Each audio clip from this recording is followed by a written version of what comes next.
یہ جو وقت آیا ہے، یعنی یہ وقت ایسا ہے کہ جہاں اللہ اپنی قدرت دکھا کر اپنی رحمت کی طرف متوجہ کر رہا ہے، یا جہاں اللہ اپنی قدرت دکھا کر ہمیں بندگی کے لیے درکار مگر فراموش شدہ عاجزی کی طرف متوجہ کر رہا ہے۔ اس ماحول میں جو چھلک رہا ہے اللہ کے ذکر سے، مطلب یہ غیر معمولی ماحول ایسا ہے کہ اس میں ذاکر بننے یا غافل نہ رہنے یا اللہ کے ساتھ تعلق میں پیدا ہو جانے والی گزشتہ کمزوریوں کو دور کرنے کے جتنے مواقع ہیں وہ عام حالات میں نہیں ہوا کرتے۔ تو ان مواقع سے فائدہ اٹھانا چاہیے اور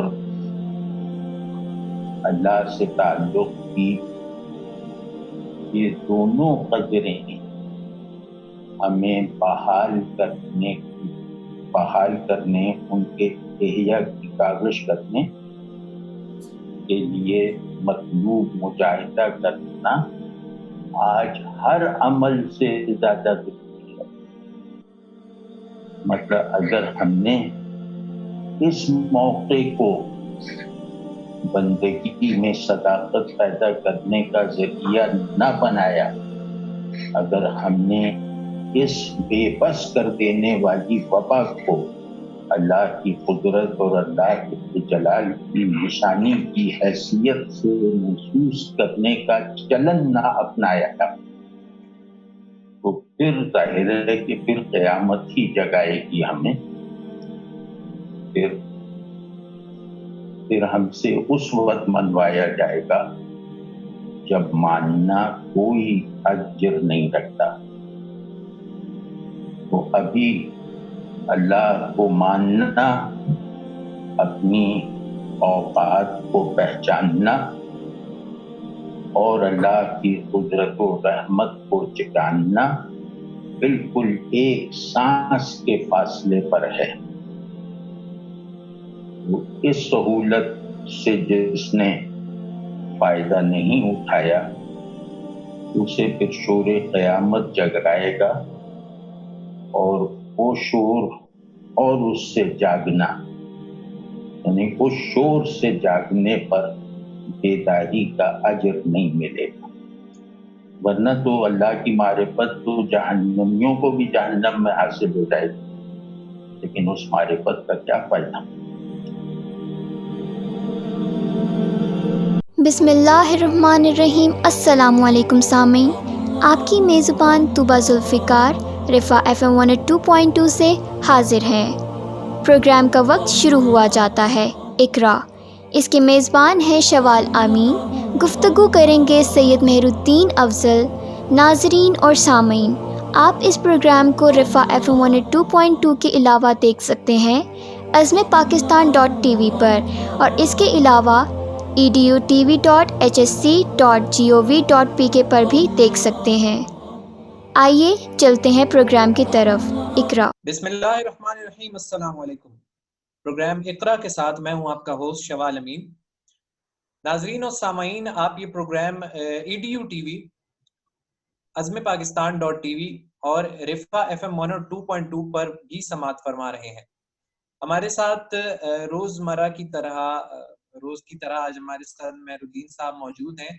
ان سے آج ہم یہ پوچھیں گے کہ جو ہم پیچھے پڑھتے آ رہے ہیں سورہ فاتحہ کا حصہ، اس کا آخری آج ہم کریں گے، تو وہ ہے کہ غیر المغضوب علیہم ولا الضالین، اس کی اہمیت، اس کی افادیت، اس کی زندگی میں اور آگے چل کے، اور اس کو دل سے پڑھنے کے فائدے، یہ سب آج ہم ان سے پوچھیں گے۔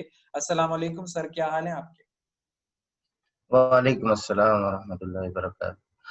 ہم گزشتہ 5 نشستوں سے سورہ فاتحہ کا مطالعہ کر رہے ہیں، اور مختصراً اگر ہم ریکیپ کریں تو اعوذ باللہ من الشیطان الرجیم، بسم اللہ الرحمن الرحیم، الحمدللہ رب العالمین کہہ کے ہم نے یہ اقرار کیا کہ تمام تعریف اور تمام شکر اللہ ہی کے لیے ہے، اس لیے کہ کسی کے پاس اپنا کچھ نہیں ہے، جو کچھ بھی کسی کے پاس ہے وہ اللہ کا دیا ہوا ہے، اور اللہ کے پاس جو کچھ ہے وہ اس کا اپنا ہے، دائمی ہے، قدیم ہے، ہمیشہ ہمیشہ کے لیے ہے۔ اور کسی کے پاس جو کچھ اللہ نے دیا ہے وہ ختم ہونے والا ہے، زوال پذیر ہے، اور زوال کی روز مرہ کی صورتحال ہمارے سامنے ہے کہ کس طرح سے لوگوں کو عروج و زوال حاصل ہوتا ہے، یا اشیاء کو عروج و زوال حاصل ہوتا ہے، اور اللہ ہمیشہ سے ہے اور ہمیشہ رہے گا، اور اپنی تمام صفات اور خصوصیات کے ساتھ ہے۔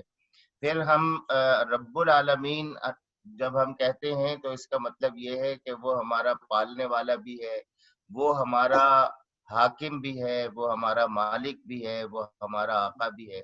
اس کا مطلب یہ ہے کہ ہم نہ صرف یہ کہ خوشامد کا اور اس کی عبادت کا کوئی بھی طریقہ اختیار کریں گے کسی بھی ذات کے لیے تو وہ صرف اللہ کے لیے ہوگی، اسی کے آگے جھکیں گے، اسی کے آگے ہم روئیں گے، اسی سے ہم مانگیں گے، اس کے علاوہ کسی اور سے نہیں۔ اسی طرح سے اسی کا ہم حکم مانیں گے اور اسی کی ہدایت کی ہم پیروی کریں گے۔ پھر الرحمن الرحیم کے اقرار کے بعد یہ بات آپ یوں سمجھ لیجئے کہ جب بندہ کہتا ہے کہ الحمدللہ رب العالمین، تو اللہ تعالیٰ کہتا ہے کہ الرحمن الرحیم، کہ میں بڑا رحمان اور رحیم ہوں، تم نے مجھے میری ربوبیت کو مانا، میری حاکمیت کو مانا، اس میں تم کسی خوف کا شکار نہ ہو، میں تمہارے لیے بہت رحمان اور میں تمہارے لیے بہت رحیم ہوں۔ اس میں ہمارے لیے میسج یہ ہے کہ جو اللہ کے بندے ہیں وہ بھی دوسروں پر رحیم اور شفیق ہوں، وہ بھی ان کی زندگی میں بھی رحمت کا مظاہرہ ہونا چاہیے دوسرے لوگوں کے ساتھ۔ پھر ہم یہ اقرار کرتے ہیں مالک یوم الدین کہ ہم روز جزا کو مانتے ہیں اس طرح سے کہ وہ اللہ ہی اس دن کا مالک ہے۔ آج دنیا میں کچھ اور سلسلہ ہے لوگوں کا کہ لوگ اپنے آپ کو خود مختار سمجھتے ہیں، اور وہ سمجھتے ہیں کہ وہ جسے چاہیں سزا دیں اور جسے چاہیں جزا دیں۔ یہاں دنیا کی چند روزہ زندگی میں اللہ تعالیٰ نے اختیارات دے رکھے ہیں، لیکن ایک دن آئے گا جب سب کو جمع کیا جائے گا اور اس دن کا مالک سوائے اللہ کے کوئی اور نہ ہوگا۔ پھر ہم یہ اقرار کرتے ہیں اور یہ اجتماعی اقرار کرتے ہیں کہ ہم ایاک نعبد و ایاک نستعین، ہم آپ ہی کی عبادت کرتے ہیں اور آپ ہی سے مدد مانگتے ہیں۔ اور وہ مدد کیا ہے؟ وہ ہے اہدنا الصراط المستقیم، کہ ہمیں سیدھا راستہ دکھا دیجئے، نہ صرف دکھا دیجئے بلکہ ہمیں اس پر چلا بھی دیجئے، ہمیں اس طرح سے ہماری رہنمائی کیجئے کہ ہم اس راستے پر چل سکیں، اور ہر قدم پر جہاں ہم لڑکھڑائیں وہاں آپ کی مدد ہمارے شامل حال ہو۔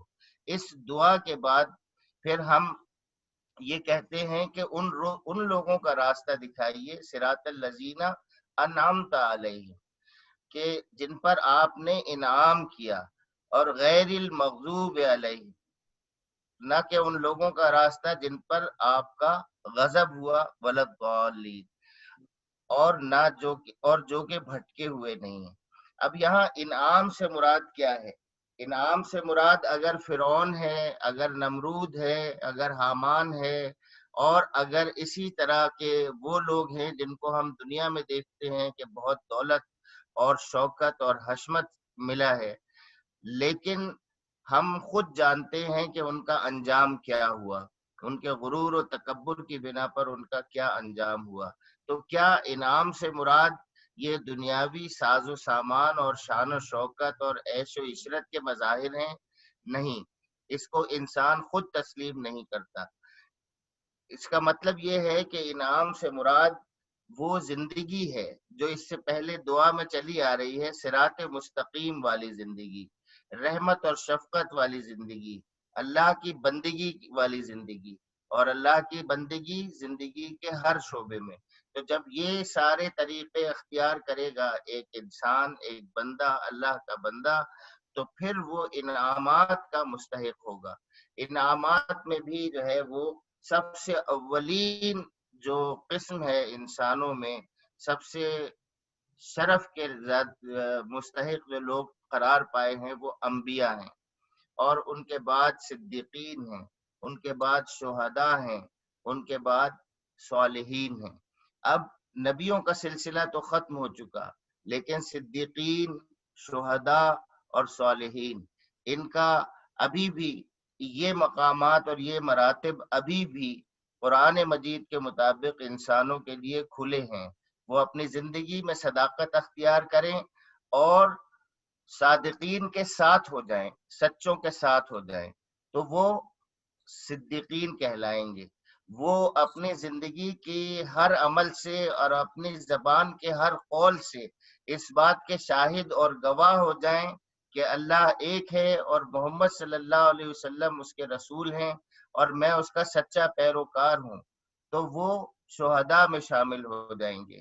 اور پھر اس کے بعد ان کی زندگی میں اگر صالحیت کا عنصر غالب ہوگا، سچائی کا، خیر کا، بھلائی کا، دوسرے انسانوں کے ساتھ رحمت و شفقت و محبت کا یہ عنصر غالب ہوگا، تو وہ صالحین میں شامل ہو جائیں گے۔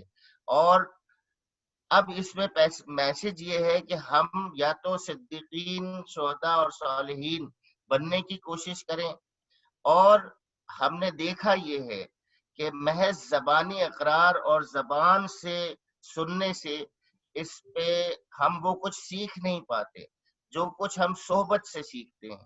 تو اگر ہم یہ دعا کر رہے ہیں کہ ہمیں ان لوگوں کا راستہ عطا فرما جن پر انعام ہوا، تو آج اگر زمین پہ انسان ہے، انسانیت ہے، تو ضرور ایسے لوگ ہوں گے جن پر انعام ہوا، اور جن کو دیکھ کے، جن کے رویے اور طرز عمل سے یہ معلوم ہو جائے گا کہ یہ انعام یافتہ لوگ ہیں۔ تو یہ اقرار کرنے والے کو فوری طور پر جو جستجو ہونی چاہیے وہ ایسے لوگوں سے رابطہ، صحبت، ملاقات، یہ جستجو ہونی چاہیے کہ میں ایسے لوگوں کی صحبت اختیار کروں، ایسے لوگوں کے زیر تربیت آؤں کہ جو انعام کے مستحق قرار پائے جا سکتے ہیں۔ کہ انجام تو اللہ کو معلوم ہے، لیکن انسان کو اپنے شعور کے ساتھ، جس طرح سے وہ کچھ خریدنے بازار جاتا ہے اور بہتر سے بہتر اپنے وسائل کے مطابق بہتر سے بہتر چیز خرید کے لاتا ہے، اسی طرح سے اسے اپنی زندگی میں ایسے لوگوں کو چننا چاہیے، ایسے لوگوں کو منتخب کرنا چاہیے، ایسے لوگوں کو ڈھونڈنا چاہیے جو انعام کے مستحق ہو سکتے ہیں، جو اللہ تعالیٰ کے محبوب بندے ہو سکتے ہیں، اور اس کا پیمانہ کیریکٹر ہوگا، کردار ہوگا، اور محض زبانی جمع خرچ نہیں بلکہ ان کی زندگی میں اس کے سارے آثار نظر آئیں گے۔ تو یہ انتہائی ضروری بات ہے کہ بندہ صرف یہ نہ کہے کہ انعام ہوا ان کے ساتھ ملا دے، بلکہ ان انعام یافتہ لوگوں کو تلاش کرے۔ آج ہماری زندگی میں، ہمارے معاشروں میں صدیق اکبر تو موجود نہیں، لیکن اس طرح کا کردار اختیار کرنے کی کوشش کرنے والے تو ضرور موجود ہیں۔ تو ضرور ہم اپنے اطراف میں دیکھیں کہ ابو جہل کون ہے اور صدیق اکبر کون ہے۔ صدیق اکبر کو اگر ہم لیں تو ان کی مثال بالکل اس طرح سے ہے کہ وہ محمد صلی اللہ علیہ وسلم کی زندگی میں جیسے ہی حضور صلی اللہ علیہ وسلم نے دعوت پیش کی، انہوں نے کہا کہ آپ سچے ہیں، اور وہ ایمان لائے، اور پھر جو بات انہوں نے کہی اس بات پر سر تسلیم خم کیا۔ حضرت صدیق اکبر کی سب سے بڑی خواہش جو ہوتی تھی دنیا میں وہ یہ کہ وہ محمد صلی اللہ علیہ وسلم پر اپنا مال خرچ کریں، اور ان کی دوسری بڑی خواہش یہ ہوتی تھی کہ وہ محمد صلی اللہ علیہ وسلم کے چہرے کی طرف دیکھیں۔ تو وہ ہر وقت انہی کے ساتھ پوری زندگی ان پر فدا تھی۔ ایک مرتبہ مکہ مکرمہ میں حضور صلی اللہ علیہ وسلم پر فزیکل ٹارچر ہو رہا تھا، لوگ مار رہے تھے، تو حضرت ابوبکر صدیق ان کے اوپر اس طرح سے جھک گئے اور ساری مار انہوں نے کھائی، یہاں تک کہ ایسا حال ہو گیا کہ لوگ سمجھے کہ اب یہ شخص بچے گا نہیں، اس زخمی حالت میں گھر لے گئے، بے ہوش ہو گئے تھے۔ جب گھر پہ جا کے ان کو ہوش آیا، والدہ نے ان کو دودھ پلانے کے لیے آگے بڑھایا پیالہ، تو انہوں نے کہا کہ نہیں، پہلے مجھے یہ بتاؤ کہ محمد صلی اللہ علیہ وسلم کیسے ہیں۔ پھر اس کے بعد اس وقت تک انہوں نے چین نہیں آیا جب تک انہوں نے جا کے خود انہیں دیکھ نہ لیا ہو۔ تو صدیقین وہ ہوں گے جو محمد صلی اللہ علیہ وسلم پر فدا ہوں گے اور ان کی ہر بات کو مانیں گے۔ ہر بات کو ماننے میں بھی ایک مثال ہے کہ جب حضور صلی اللہ علیہ وسلم معراج سے واپس آئے ہیں تو آپ صلی اللہ علیہ وسلم نے اعلان کر دیا کہ یہ میرے ساتھ یہ واقعہ ہوا ہے، میں آسمانوں تک پہنچا ہوں۔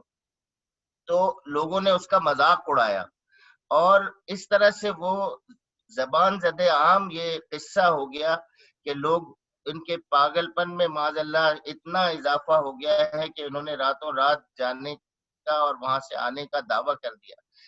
حضرت ابوبکر صدیق ایک جگہ سے گزر رہے تھے، لوگوں نے بلایا اور کہا کہ دیکھو تمہارے دوست کیا کہتے ہیں۔ تو وہ تفصیل انہوں نے بتائی۔ حضرت ابوبکر صدیق نے ان سے پوچھا کہ یہ بتاؤ کہ یہ بات محمد صلی اللہ علیہ وسلم کہتے ہیں؟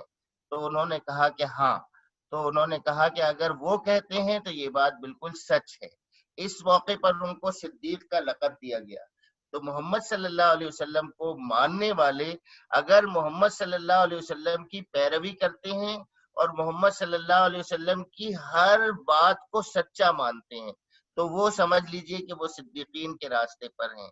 ایسے لوگوں کو تلاش کرنا جو محمد صلی اللہ علیہ وسلم کو سچا مانتے ہیں، ان کی ہر بات کو سچ سمجھتے ہیں اور اس کی پیروی اور پر عمل کرتے ہیں۔ ایسے لوگ آپ کو جا بجا مل سکتے ہیں، مل جائیں گے، تلاش کرنا آپ کا فرض ہے۔ اور دوسرا کردار جو ابو جہل کا ہے، وہ بھی ابو جہل ایسا نہیں ہے کہ 1450 سال پہلے جو پیدا ہوا تھا اور بدر میں قتل ہوا اور ختم ہو گیا۔ آج بھی جا بجا آپ کو ابو جہل کے کردار کے لوگ نظر آئیں گے جو محمد صلی اللہ علیہ وسلم سے حسد رکھتے ہیں، جو محمد صلی اللہ علیہ وسلم سے بغض رکھتے ہیں، جو محمد صلی اللہ علیہ وسلم سے جلتے ہیں، جو ان کی تعلیمات کو ٹھکراتے ہیں۔ ایسے جتنے بھی لوگ ہیں ان سے دوری اختیار کرنا، اور ایسے جتنے بھی لوگ ہیں جو صدیق اکبر رضی اللہ تعالی عنہ کا رویہ اختیار کرتے ہیں ان سے قربت اختیار کرنا۔ آپ سمجھ لیں کہ صرف صراط الذین انعمت علیہم کہنا کافی نہیں ہوگا، بلکہ ان لوگوں کی جو معاشرے میں صدیقین ہیں ان کی تلاش اور ان کی صحبت اختیار کرنا۔ پھر اس کے بعد ہے غیر المغضوب علیہم ولا الضالین۔ یہاں پہ دو اصطلاحات ہیں، ایک ہے غضب والی کہ ان لوگوں کا راستہ نہیں جن پر آپ کا غضب ہوا۔ تو ہمیں دیکھنا چاہیے کہ غضب والے اعمال کون سے ہیں۔ ہم قرآن مجید کو اس نظر سے پڑھیں کہ کون سے اعمال ہیں جن کی وجہ سے اللہ غضبناک ہوتا ہے۔ مثلا ایک انسان کا قتل، ناحق قتل، اور اگر وہ صاحب ایمان بھی ہو اور اس کا ناحق قتل، تو یہ تو ایک ایسا جرم ہے جس کو اللہ تعالیٰ کہتا ہے کہ یہ ابداً ابدا ہمیشہ جہنم میں رہے۔ یہاں غضب کا جو ہے وہ اظہار ہوتا ہے۔ تو ایسے لوگوں کا راستہ جو قتل و غارت گری کرتے ہوں، جو اس راستے پر جاتے ہوں جو قتل و غارت گری اور دہشت گردی کا راستہ ہے، یہ اس سے بچنے والے ہوں گے۔ پھر وہ لوگ جو معاشرے میں، سوسائٹی میں فحش پھیلانے والے ہیں، اللہ تعالیٰ ان پر بھی سخت برہمی کا اظہار کرتا ہے، تو ان سے بھی بچنے والے ہوں گے جو معاشرے میں فحش پھیلاتے ہیں۔ پھر ایسے لوگ جن سے اللہ تعالیٰ نے رشتے جوڑنے کا حکم دیا ہے، جو قرابت کے رشتے ہیں، ماں باپ، بھائی بہن، چچا تایا، ماموں، خالہ، یہ جو رشتے ہیں ان کو جوڑنے کا حکم دیا گیا ہے۔ اور اگر ان رشتوں کو کاٹتے ہیں، ان سے قطع تعلق کرتے ہیں، ان کے حقوق ادا نہیں کرتے، اللہ تعالیٰ نے اس پر بھی غضبناکی کا اظہار کیا ہے۔ یہ جو چیزیں میں آپ سے عرض کر رہا ہوں یہ سب اسی قرآن مجید میں موجود ہیں، اور یہ پڑھنے کا، یہ سورہ فاتحہ پڑھنے کا تقاضا یہ ہے کہ اس کے نتیجے میں جو قرآن ملا ہے اس کو پڑھ کے ہم خود شناخت کریں کہ مغضوب لوگ کون ہیں جن پر اللہ تبارک و تعالیٰ کا غضب ہوگا یا غضب ہوا، وہ قرآن مجید ہمیں بتائے گا۔ تو یہ لازمی تقاضا ہے اس دعا کا کہ ہم قرآن مجید کو کھول کر پڑھیں، اور ایسے کھول کر پڑھیں کہ کاغذ قلم ہمارے ساتھ ہو، اور ہم ایک کالم بنائیں کہ جن پر غضب ہوا اور ایک کالم بنائیں جن پر انعام ہوا. پھر ہم دیکھیں کہ کون سے کیریکٹرسٹکس وہ ہیں جو غضب والے ہیں، ان کو ایک طرف رکھیں، اور کون سے کیریکٹرسٹکس وہ والے ہیں جن کو جو انعام والے ہیں ان کو ایک طرف رکھیں. پھر انعام والوں کو ہم کاپی کرنے کی کوشش کریں، اور غضب والوں کو ہم کاپی نہ کریں بلکہ ان سے بچنے کی اور ان کے شر و فساد کو دور کرنے کی جدوجہد کرنے والے بنے. پھر اس کے بعد ہے ولضالین، یہ ہیں بھٹکے ہوئے لوگ. یہ بھٹکے ہوئے لوگ وہ ہیں جو دین میں غلو کرتے ہیں، دین میں مبالغہ کرتے ہیں، یعنی ایک چیز اس حد پہ ہے، 5 کی حد پہ ہے، اس کو 7 پہ لے جاتے ہیں، 70 پہ لے جاتے ہیں، 700 پہ لے جاتے ہیں. اور ایک چیز 5 کی حد پہ ہے، اس کو 3 پہ، 2 پہ، اور پھر آپ بالآخر 1 اور 0 پہ لے جاتے ہیں. دونوں صورتیں افراط و تفریط کی، یہ دونوں چیزیں جو ہیں وہ بھٹکانے کا سبب بنتی ہیں. اس لیے انسان کو دین کے معاملے میں جیسے اپنے سارے معاملوں میں وہ بیلنس اختیار کرنے کی کوشش کرتا ہے، اسی طرح سے دین زندگی کے تمام معاملوں میں بیلنس اختیار کرنے کی کوشش کرے، غلو نہ کرے. مثلا آج کل نماز کا مسئلہ، کرونا کا مسئلہ ہے، کرونا کی وجہ سے جو ہے وہ نماز مساجد میں ادا نہیں کی جا سکتی، ہجوم کرنا جو ہے وہ بڑا سخت نقصان دہ ہے.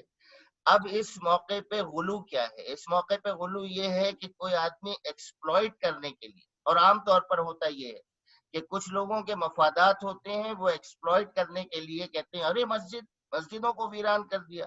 یہ غلو ہے. اس طرح یہ انداز گفتگو اور یہ انداز فکر یہ غلو ہے. ارے مسجدوں کو ویران کر دیا، اب اس نے مشتعل کر دیا ایک مجمع کو، اور اس کے بعد پھر وہ اشتعال کی راہ پر لے گئے. تو بجائے اس کے خاموشی سے، نرمی کے ساتھ، سکون کے ساتھ غور و فکر کریں کہ کیا واقعی ان حالات میں گھر سے باہر نہ نکلنا ہی ٹھیک ہے. تو اللہ تعالیٰ تو ہر جگہ ہے. محمد صلی اللہ علیہ وسلم نے فرمایا کہ میرے رب نے میرے لیے پوری زمین کو مسجد قرار دیا ہے. یہ بھول جاتے ہیں لوگ. اس سے پہلے جو امتیں تھیں ان کے لیے مخصوص مقامات طے تھے عبادت کے لیے، لیکن محمد صلی اللہ علیہ وسلم کو اللہ تعالیٰ نے یہ مقام عطا کیا کہ ان کے لیے تمام زمین کو مسجد قرار دے دیا. اب وہ جہاں چاہیں نماز پڑھ سکتے ہیں، گھر میں، بازار میں، سڑک پہ، ہوٹل پہ، بس پاک صاف جگہ ہونی چاہیے بس. اور وہ مٹی پہ، ہر جگہ، جہاں جنگل میں، بیابان میں، جس جگہ چاہیں وہاں وہ نماز ادا کر سکتے ہیں. تو اس بات کو بالکل اگنور کر کے اور اس کو ایکسپلائٹ کر کے بندوں کو مشتعل کر کے جہاں پہ بھی، اور جو بھی بندوں کو کسی خاص چیز سے مشتعل کر کے کسی راہ عمل پر لے کے جاتا ہے، آپ سمجھیں کہ وہ بھٹکانے والا ہے. اور جو ٹھنڈے دل سے، ٹھنڈے انداز سے سوچتے ہیں، موضوعات طے کرتے ہیں، پوائنٹ ٹو پوائنٹ ڈسکس کرتے ہیں اور حالات کے مطابق فیصلہ کرتے ہیں، اپنے عقل کو استعمال کر کے فیصلے کرتے ہیں، وہ لوگ ہیں جو بھٹکنے سے بچ سکتے ہیں. یہ بالکل جو میں نے آپ سے گفتگو کی ہے وہ بہت سادہ سی گفتگو ہے، اس میں کوئی علمی بحثیں نہیں ہیں. علمی بحثوں میں اگر ہم جائیں تو میں اشارتاً بتا دیتا ہوں کہ غیر المغضوب جو ہے وہ یہود کو کہا گیا ہے علماء کی جانب سے، اور بھٹکے ہوئے ان لوگوں کو کہا گیا ہے جو مسیحیت کا اقرار کرتے ہیں. تو اب اگر ہم ان دونوں کو بھی، کوئی مزید اگر علم حاصل کرنا چاہتا ہے، تحقیق کرنا چاہتا ہے، تو اسے دیکھنا چاہیے کہ یہود نے کیا رویہ اختیار کیا تھا.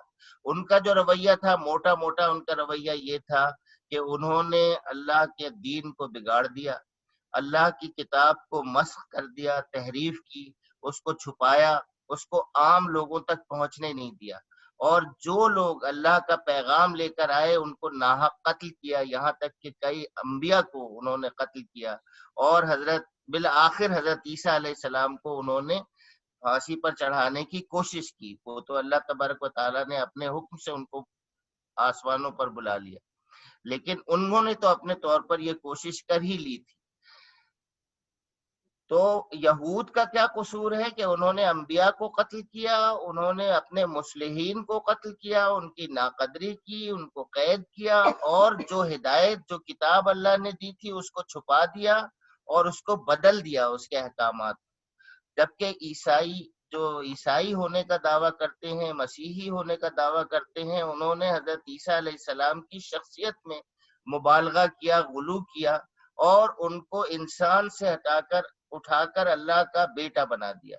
یہ غلو. پھر اس کے بعد دنیا کے معاملے میں انہوں نے جو غلو کیا وہ یہ کہ انہوں نے رہبانیت اختیار کر لی. انہوں نے کہا ہمیں اس دنیا سے کوئی سروکار نہیں، کوئی جنگل میں چلا گیا، کوئی غاروں میں چلا گیا، کوئی پہاڑوں میں چلا گیا، اور دنیا کو فساد کی جگہ بنا کے شرپسند لوگوں کے حوالے کر کے نکل گئے. تو رہبانیت اللہ تعالیٰ نے منع فرمائی. رہبانیت یہ بھی جو ہے وہ غلو کا ذریعہ ہے، اور یہ بھی بھٹکانے والی چیز ہے. تو اسی طرح سے ہمیں ان دونوں گروہوں کو قرآن مجید پڑھتے ہوئے آپ دو چیزیں کریں.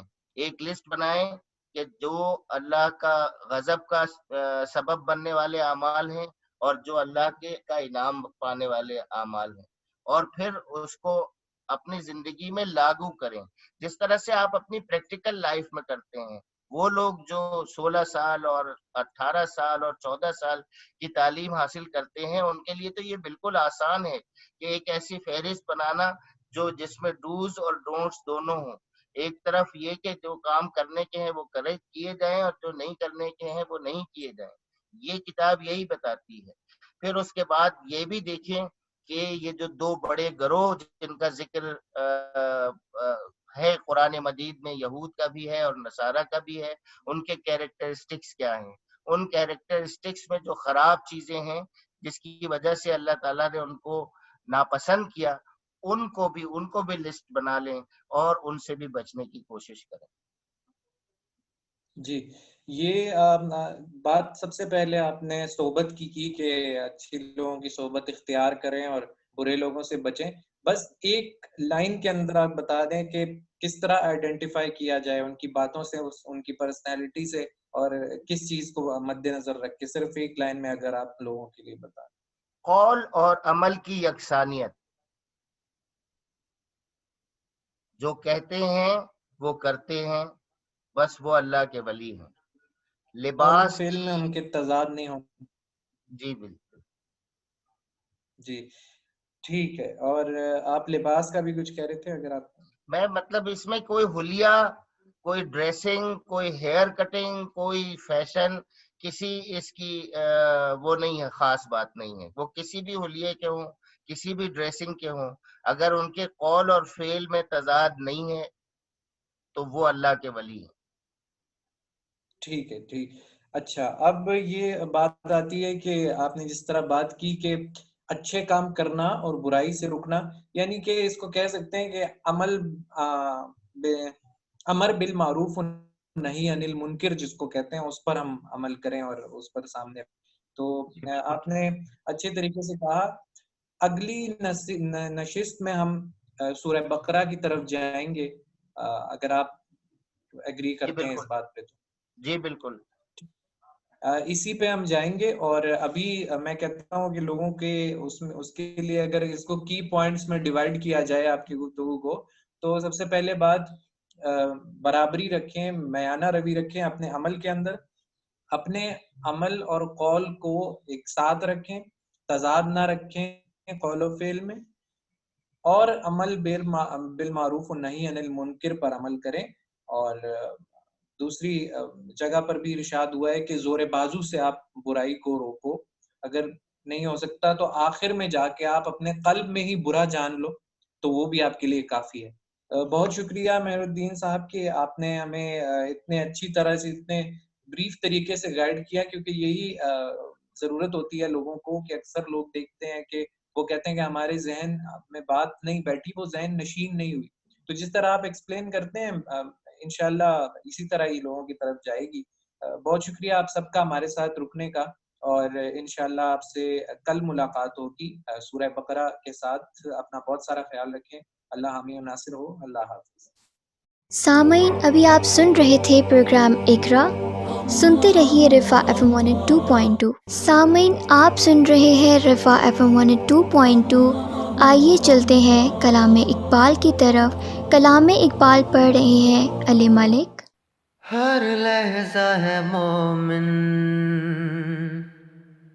ہر لحظہ ہے مومن کی نئی شان نئی آن، گفتار میں کردار میں اللہ کی برہان، ہر لحظہ ہے مومن۔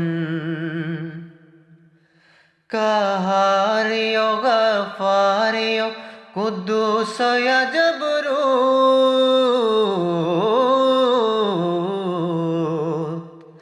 قہاریو غفاریو قدوس یا جبروت،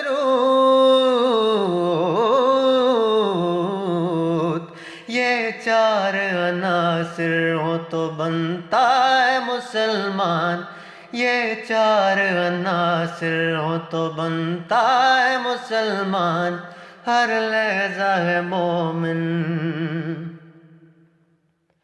ہم سایہ جبریل امی بندہ خاکی،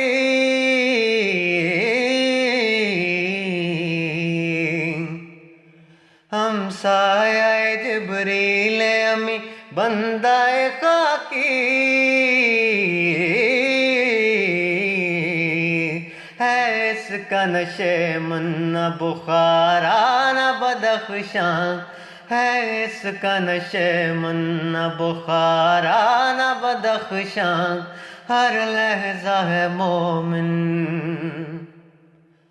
یہ راز کسی کو نہیں معلوم کہ مومن،